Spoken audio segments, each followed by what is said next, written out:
All right. Welcome to Standing for Truth. My name is Donnie Budinsky. And in this short program, I am going to be highlighting some of the new updates and some of the new articles that we have up on the website. Then from there, I'm going to transition into some of the content of those articles. And then I am going to wrap up this program with a call to action regarding our truth and research division. And since we have several things to discuss, what I want to do is screen share and get right into a walkthrough of our website. And so if you go to standingfortruthministries.com, I have done my best. I've put in a lot of time and work into providing you endless content, material answering all major objections, all major challenges to biblical creation, but also biblical Christianity in general. And so, right on the main page, I've added a second multiple topics addressed questions and answers section. And so, both of these sections here are comprehensive. They answer many challenges, they answer many questions and objections related to, in many ways, all things Christianity. And so take advantage of that. Right from the main page, you can also access our SFT store. You can check out our Patreon. I'm very active on Patreon. I'm always uploading videos, articles, and providing even more resources for people to utilize and benefit from. And so if you scroll through the main page, you'll find many different resources that you can benefit from, including my new article, one of many, but this one I'm very excited for. The mitochondrial clock is running and it runs on biblical time. And so do make sure to check out this study that demonstrates why mitochondrial DNA mutation rates and fixation actually work to confirm biblical history and biblical origins from the flood to Babel, why mitochondrial DNA diversity matches biblical history. I go over the critics' argument and then dismantle it throughout. This, in many ways, was a couple of years in the making. I've been thinking a lot about this. I've had several active research projects, this being one of them, ever since I published with Chris Roop, our technical article, looked over, reviewed by Dr. John Sanford on fixation equilibrium going back 2+ years ago. And so that's right on the main page. You can find a couple of our lectures that Matt and I gave over the summer, including our 4.5-hour debate seminar on Adam, Eve, and all things biblical creation with Culture Cats, formerly known as Conspiracy Cats. Fantastic debate. It really was a privilege. We were very happy to have Culture Cats for the debate because Matt and I like to say we want to debate the best that the other side has to offer. We want to debate the best that the opposing position has to offer. And Culture Cats, he's a skilled debater, he's knowledgeable. And so I really enjoyed that. I recommend people check it out. Now, what I really want to showcase is this section here, the Endogenous Retrovirus Handbook, updated and expanded. Guys, this absolutely dismantles the so-called best evidence for evolution, which would be endogenous retroviruses. It's a comprehensive book. I've added several new appendices that go over much of the work that I've been focusing on in my endogenous retrovirus research project over the years. I put a lot of work, time, and study into this. And in this expanded edition, you'll see for the first time my brand new concept called segregated design. Now, I have teased that in a recent article in an article series that I've done on endogenous retroviruses, which you can find on the website in the article section. But this model, which you can read about in this book, offers an innovative explanation for how originally fixed design features can later appear population specific. There's a bonus section in here as well that dismantles the top 14 so-called pieces of evidence for evolution. There's a whole section in here on Adam, Eve, and biblical creation.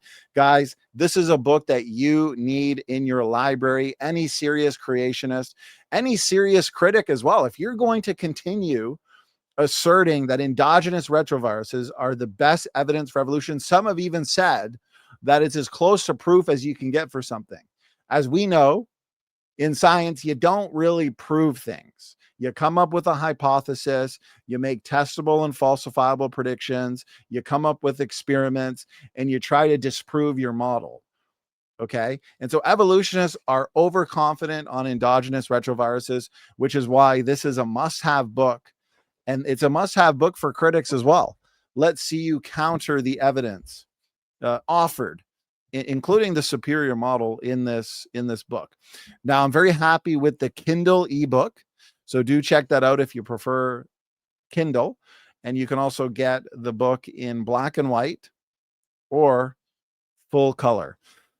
And so I'm very excited about that.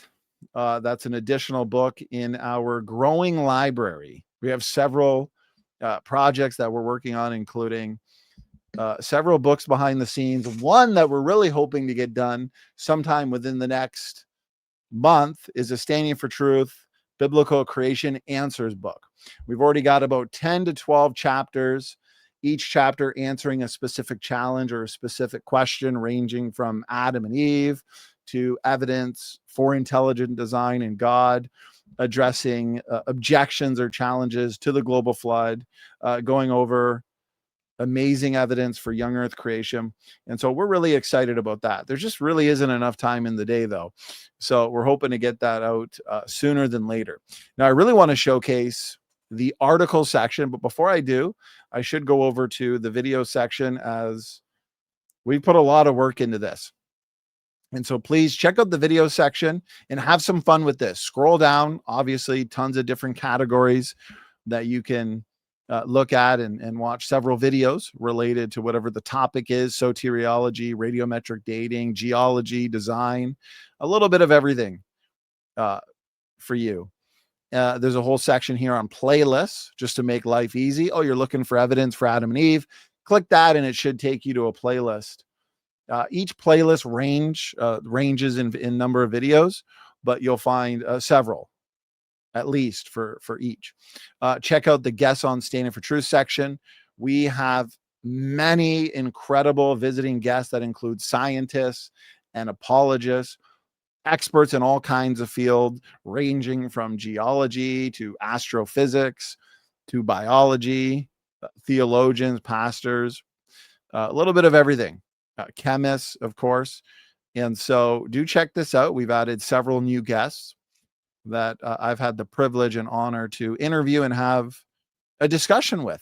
Over the years, I've been honored to engage in discussions with so many amazing Christian brothers and sisters. So do check that out. Go down to the Refuting the Critic section. This section's awesome. I've wanted to implement this for a while, as a big part of our ministry or aspect of our ministry is engaging all challenges, refuting all critics. And so there are a lot of critics out there, of course. Many people do not like Christianity. Many people do not like creation. They don't like what the Bible teaches about creation. They don't like what the evidence clearly suggests about the existence of God and the Bible being true. And so I put together a good solid list of some of the more popular critics that we've dealt with, and you can enjoy the videos that we've put out refuting them. So for example, you got Simon Dan here, refuting him on his arguments against Adam and Eve. Dr. Dan Stern Cardinale, of course, creation myths, being presented with creation facts over and over again. Dr. Dan Stern Cardinale, he's failed miserably. And it's so true, isn't it? Dodge, duck, dip, dive, and dodge. The 5 Ds of evolutionary dodgeball. Dr. Dan Stern Cardinale, he responded to one of my articles recently, going over 14 of the most common arguments for evolution. including a couple focusing on dating methods, which evolutionists in many ways use indirectly. And so I demolished his video point by point. I was comprehensive. I focused on his biggest points, the primary issues, and he didn't like that very much. He's the first one to put out a video, so he swung first, I guess you could say. Then I published my recent study on fixation, equilibrium, and the biblical timeline, which I'm very excited for. We've yet to receive any good counter to it, and I've been engaging several objections that have come in. And he went and gave a premature rebuttal, admitted he didn't even read the whole article. He just tried to look for keywords, and he failed. It was bad, but he's the one that followed up with another video. And of course, we refute all challenges. We demolish all objections. And so I put out a very thorough 20+ page response to Dan. Very comprehensive, point by point rebuttal, addressed all of his favorite papers, left no stone unturned. He has no excuse to make. Okay. Now I realized the next day that article response was very heavy on material. It was very technical as well. And so what I did was I wrote a shorter version of that for people that basically just want the highlights, and they might not want to go through 20+ pages worth of material on that topic. And so Dan put out a community post. What he does best, he likes to gaslight. He knows he's defeated. All of it, his arguments have been engaged. The genetic data overwhelmingly supports the biblical creation model of ancestry. The fast mutation rate in the mitochondrial DNA, the fast mutation rate in the Y chromosome, overall low genetic diversity in both uniparentally inherited DNA compartments, mitochondrial DNA being maternally inherited, the Y chromosome being paternally inherited. Dr. Dan Stern Cardinale failed miserably to address the fact that when you consider overall gene content, size differences, and architecture in the Y chromosome, the human and chimpanzee Y chromosomes are less than 30% the same. The chimpanzee apparently lost the entirety of its heterochromatic arm. Dan, in his first video response, appealed to Gutsick Gibbon, and I do appreciate her interaction on the issue, but her and I debated that topic of the Y chromosome for 2 hours informally. And I've done a lot of work since then. I've put out several videos and at least a couple articles, one specifically responding to another reality and science denier, Dr. Stefan Frello. And so the critics are doing a really lousy job at engaging or countering the discriminatory lines of evidence, the pieces of evidence that preclude common descent from being true and confirm biblical creation. The evidence best fits the biblical creation model. And so overall, low diversity in these DNA compartments, fast mutation rates, and Dr. Dan Stern Cardinale likes to appeal to the usual talking points. He loves his rescue devices. He has several papers that he likes to point to. And so I engaged all of those, and he can no longer hand wave in an honest manner the arguments from mutation rates and overall genetic diversity that have confirmed our first parents and what the Bible describes as the first couple, the first people, Adam, the first man, and Eve, the mother of all living. And so do check out this Refuting the Critic section. We have a section with Richard Dawkins, Gutsick Gibbon, several theistic evolutionists going over their arguments. And so a long list of critics. If you've seen a critic present a certain challenge, go to that section and really take advantage of what we have offered there for you. Now on to the articles section.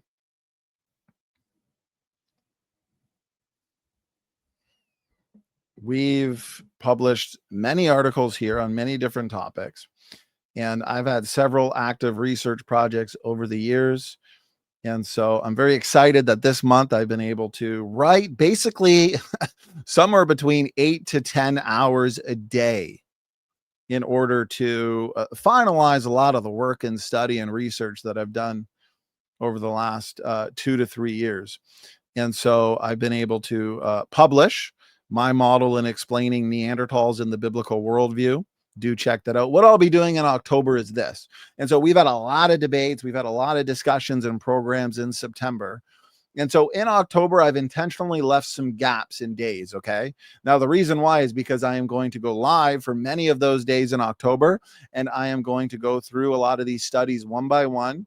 People have already reached out. They've said that they love the articles, they really enjoy the material, but they're really hoping for some videos to go along with the articles. I understand people like videos, they like podcasts, they get to listen to those as they're working. They might not always have time to sit down and read a lengthy article that's 15, 20 pages or so.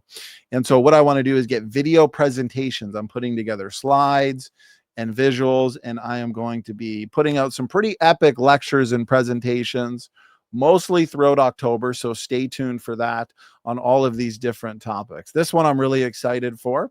Whether you're a Pokemon fan or not a Pokemon fan, don't even worry. It benefits both crowds. Okay. I have solved through a Pokemon analogy, believe it or not. This one's a lot of fun. The so-called ordering of the fossil record challenge.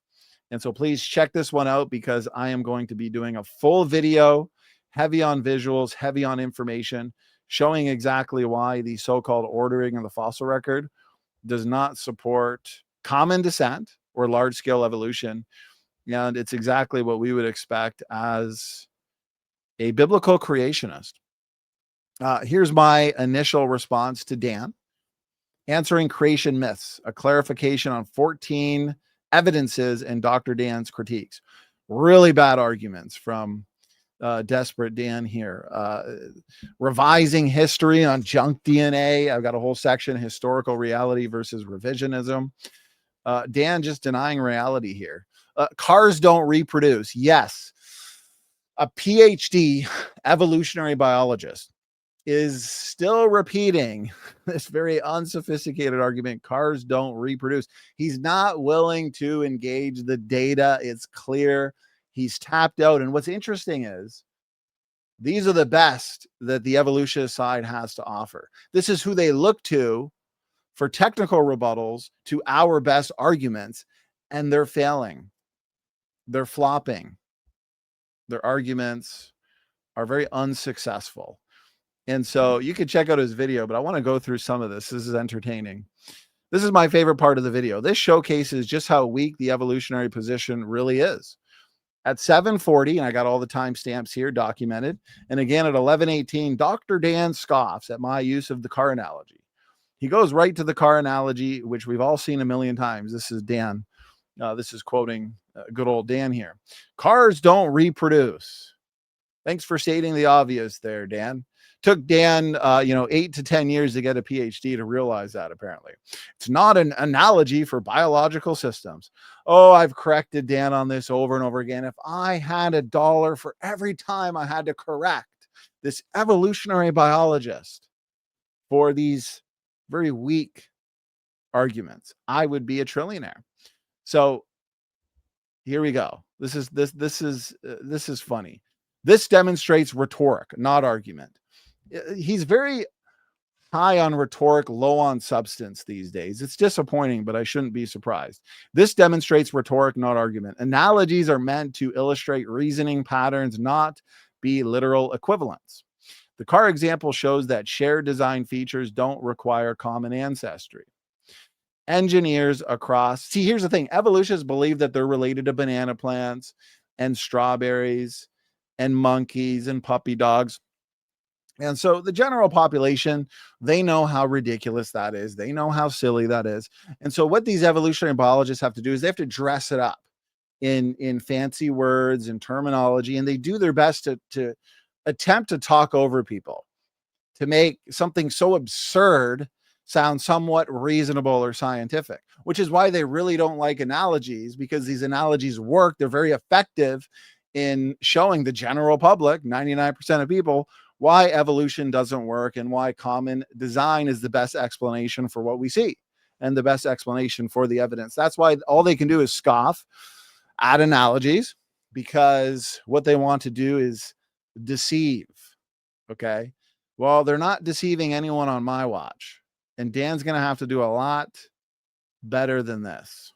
Engineers across continents independently produce vehicles with headlights, wheels, and windshields because those features are optimal design solutions.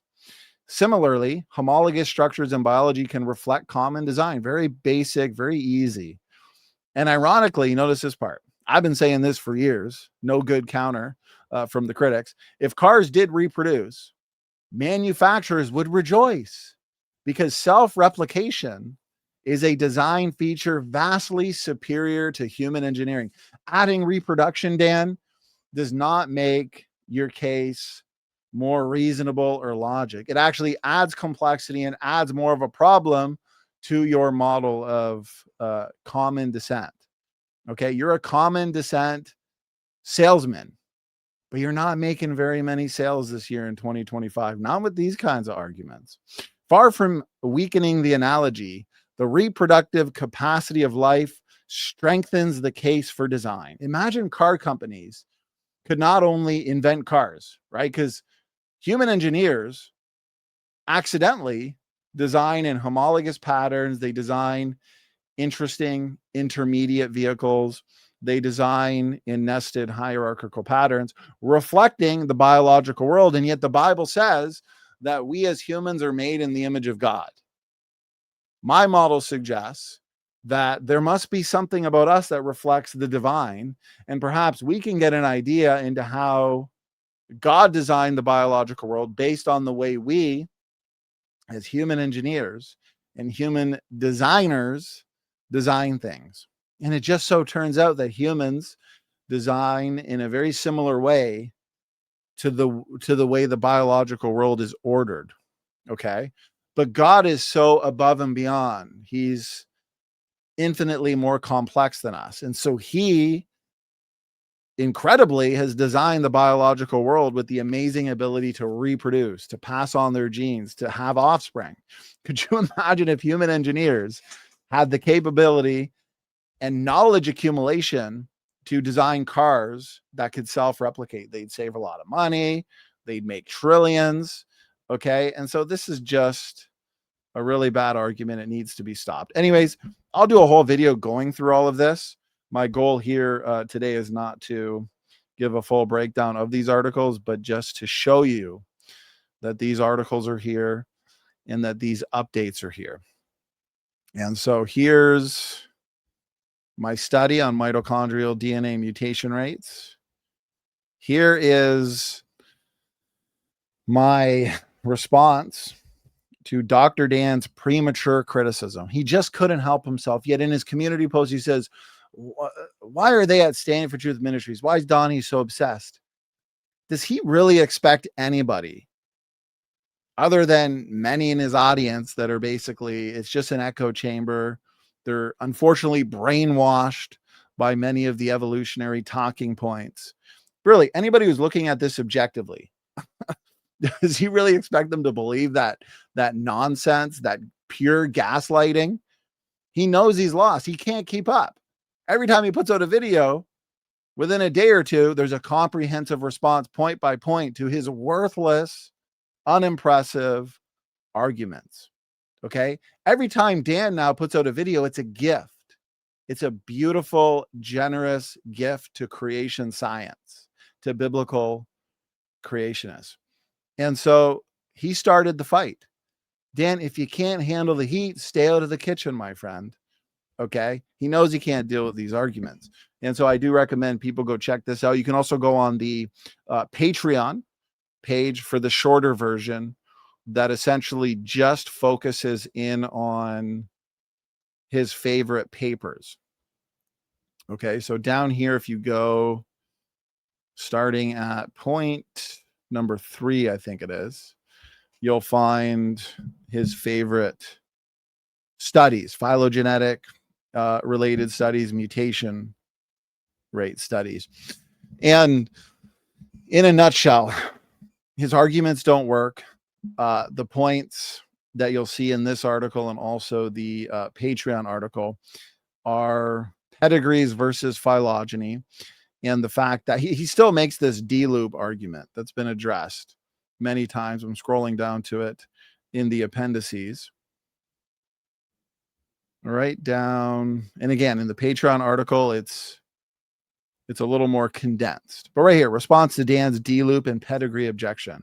Okay, we've got several mutation rate studies. We've covered them all in videos and articles. Parsons, Howell, Santos, several of them, okay, that have actually confirmed exactly what Parsons originally discovered with the fast mutation rate. They all show fast rates, roughly 0.05 to 0.1. I was conservative in my fixation rate paper. I went with 0.1 and the numbers matched up beautifully. The math lined up perfectly with the biblical timeline, with biblical expectations. Okay, that's real time. That's real time, direct, and empirical. Dan's papers, all assumption driven. Prove me wrong. Have a look at all of the details here on his multi-generational pedigrees and the studies that he points to. He looks to, and I demolish his video on pedigrees that he put out a year or two ago, but he looks to these island populations, populations that are tiny, inbred, okay? They're not a good representation of the global population. He looks at the King paper from 2014, one of his favorites, but it's circular. Okay. It assumes settlement dates, stretches variation across those. No real direct evidence. And so you can have a look at the D-loop excuse, already outdated. Parsons wasn't alone. Whole genome pedigrees confirm the same fast rates. And fixation equilibrium hasn't been debunked. Very basic, easy to understand. Okay. The per generation rate is fast. His papers don't do anything to change that. Basic population genetics tells us that the per generation neutral mutation rate, which for reasons that I've given in my paper that I'm not going to cover all here because I want this to be shorter, the nearly neutral mutation rate approximates the fixation rate. So when they say, well, we can't look to the per generation rate, we got to look at the long-term substitution rate or fixation rate. But it turns out that the per generation rate, which is fast, we've established that, okay, approximates the fixation rate. So both are fast. It doesn't help Dan. And in the creation model, this is where my model excels, I believe. We have a short period of time, somewhere between 1 and 300-ish years after the flood, where the population is small. It is growing. Some have said, well, you can't really have fixation if it's growing. Well, that's not true. I have a whole section in here addressing that. I've even heard Dan and Stefan Frello use that argument. But fixation would have been faster. And so we have an equilibrium where your per generation rate is approximating the fixation rate, and the DNA diversity, the math, the numbers, they line up beautifully with biblical time. As a matter of fact, there's too few DNA differences. The DNA diversity is too low for evolutionists to explain in 100 or 200,000 years. There should be a lot more diversity. Okay. Think of this analogy. I'm putting together an article to make these technical details more understandable. Compare fixation or fixation equilibrium to a road where cars are entering. Okay. A lot of cars are entering the road. Many are not going to make it to the end of the street or the end of the road. Some are going to break down. Some are going to crash. A lot of them are just not going to make it. Okay. But there's always going to be one that makes it to the end of the road. And there's always cars on the road. There's always individuals reproducing, passing on their genes, passing on mutations. Okay. So a lot of mutations are lost. Most are lost, but many are not. And in that small window from the flood to the Babel dispersal, that fixation rate would have been a lot faster. Whereas today, fixation is basically zero. Of course, the population is close to 8 billion people. People are spread out all over the planet, all over the globe. So somebody gets a mutation in China, it's nearly impossible that that one mutation is going to spread to fixation, become stuck in place in all people on the planet. But again, this is today. This is history now. But that time period before the flood, things would have been faster. Fixation would have been faster. In the evolutionary model, a lot of evolutionists don't even understand their own model. I got to teach them their own story. I got to teach them their own myth. In the majority of the history, evolutionary history, man was not spread out. Man did not exist in high numbers all over the planet. They existed, apparently, according to the evolutionary model, in Africa in small populations. They didn't spread out until thousands of years, tens of thousands of years after the fact. So for the majority of evolutionary history, fixation would have been faster. Fatuma understood this. Per generation rate equals the fixation rate. Per generation rate is fast. Fixation rate is fast. Biblical time. Biblical time. The critics really need to begin to engage these points because it's not looking good for them at all. Okay. Dan specifically, he's out of arguments. His video was being passed around. His pedigree rates video from a year or two ago was being passed around as if it's some kind of debunk, but it's nothing more than recycled talking points. I address them in these articles. I'll address them in detail in future presentations that I'm working on, but every single one of his papers have been answered, and the ball is in the court of the evolutionists.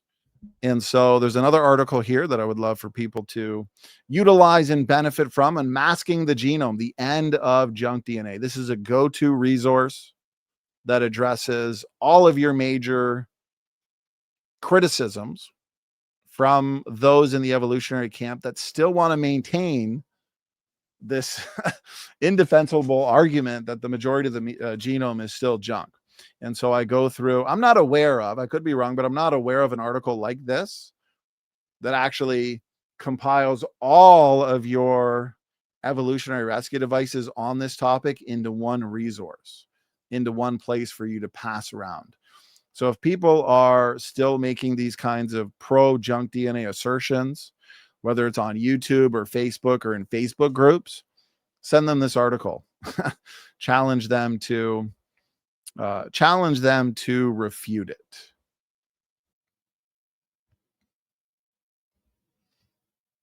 Now, I really like this one because it's fast paced, it's shorter, it's condensed, it's to the point. So for those that just want the highlights rather than going through the 20 plus page article, I like comprehensive articles, but I also like an article that essentially goes over the highlights. And so do check out this one on Patreon. You guys are the life and blood of this channel. We're doing a lot on Patreon. So if you like what we're doing and you want to support what we're doing in terms of putting out full-time content, then I've made it easy on Patreon. You can be a patron for as little as $1 a month, gain access to all kinds of exclusive Standing for Truth Ministries content. And so here I have a nice chart, Dan's argument, his rescue device, and then basically a quick rebuttal. I just love his isolated island populations, the papers that he focuses on here. Small inbred populations, they distort rates, not global. I mean, this is really the best that he has to offer. So here's his favorite papers, go-to example, the King paper, Purifying Selection. One of his paper here going over the various problems, assumption-driven calibration, indirect, not direct. See, isn't it interesting how they can't refute the direct evidence? See, the direct evidence is going to overturn the indirect, assumption-driven, assumption-heavy arguments. Okay? Dan's double standard as well. Dan downplays the empirical real-time pedigree rates because they fit biblical history. Biblical creation can't be true to these guys, right? Yet he elevates assumption-heavy indirect methods to overturn direct observation. This is not scientific consistency. It is a rescue device. You can go through his known migration events argument. I anticipate an objection or two. And so that's the Patreon one. that I also recommend people check out. And so essentially that is the website updates in a nutshell. There's also a lot here in the events and resources section, and also the blog. And so a lot of articles do make their way also into the blog. Not all of them, but several have. I've published on helium and zircon crystals. I've left no stone unturned on radiocarbon as well. You can find that in the article section here. The fact that we find C14 where we shouldn't find it, but then addressing the critics' best counterpoints all in one place. You can find that article down here. And let's see, there's a lot. This is the ERV series, when ERVs go solo, segregated design, Adam and Eve confirmed by the Bible and genetics, right here. Radiocarbon revelations. Very happy with this article. We leave no stone unturned. We have visuals to make the topic a little more understandable, as this topic can get technical real quick, especially once you begin to engage the critics on it. And so this brings me to the call to action segment here. Now, as you know, we've had the Truth and Research Division here at Standing for Truth Ministries. This is a brand new branch, the Truth and Research Division. Now, what is the goal? Why have we implemented this?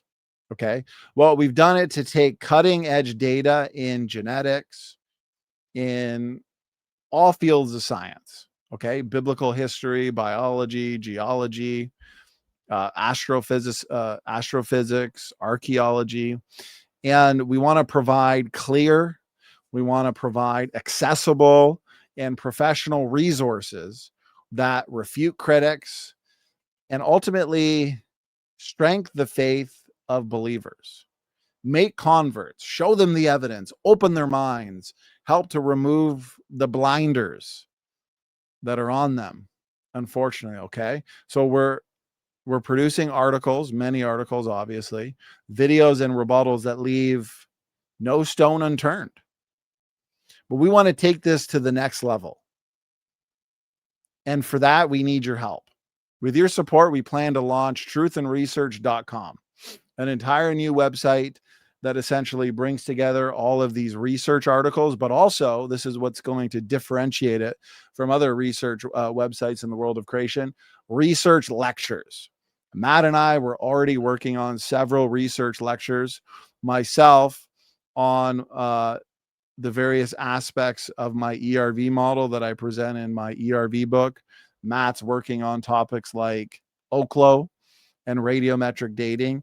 And so think of that as basically being a research article, also research papers. We have a couple of research papers in the works, including from people that are outside of Standing for Truth Ministries. And so we want to turn those into lectures so people can benefit from the comprehensive articles and papers, but also videos. And so this will be its own dedicated site, essentially a hub of research, resources, and responses that anybody publicly can access. And as you can see, we've already got plenty of articles. We've got plenty more articles that are basically ready to roll out as well, and at least 2 technical papers that we're excited about. And so whether it's through our website, through PayPal, Patreon, book purchases, or direct gifts, we can make this a reality. I've put a lot of time, and these things aren't free, so I put a lot of money as well into the website and everything we're doing here to give you guys endless content. And so we do need your help to make truthandresearch.com available and a reality. And so every contribution helps fuel this research, the writing that we do, again, 8 to 10 hours a day I've been doing, and publication. So we can continue putting out full-time content and upholding the truth of biblical creation. So if you believe in the mission of Standing for Truth, to defend the Bible, expose falsehood, expose errors, refute the critics, and equip believers, consider joining us in building truth and research. I think together we can shine even brighter for the truth of biblical Christianity. This is why I like to say it's a great time to be a biblical creationist. It's 2025. The year has flown by so far, and it has been a true blessing.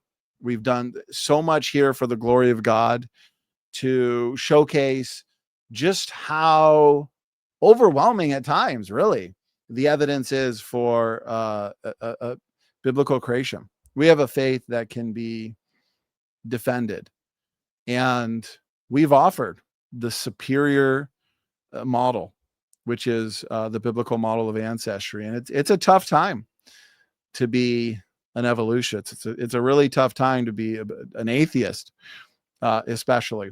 And so, okay, consider that a brief walkthrough into what we've been doing here at Standing For Truth, a walkthrough through the website, some of the articles, a sneak preview into how I've been responding to creation myths, offering him creation facts. But because he's a reality denier, unfortunately, he's suppressing those facts in order to believe a lie. And isn't that what the Bible says about these scoffers and these atheists? And so, okay, guys, more resources and more truth. That was the focus of this video. And so stay tuned. We've got plenty more programs this week. I'll be back here tomorrow for a presentation and discussion with another creation speaker on the pre-flood world. And I'm excited for it. So share this content around, guys. Critical thinking and the truth is so important. God bless you all. Donnie is signing off.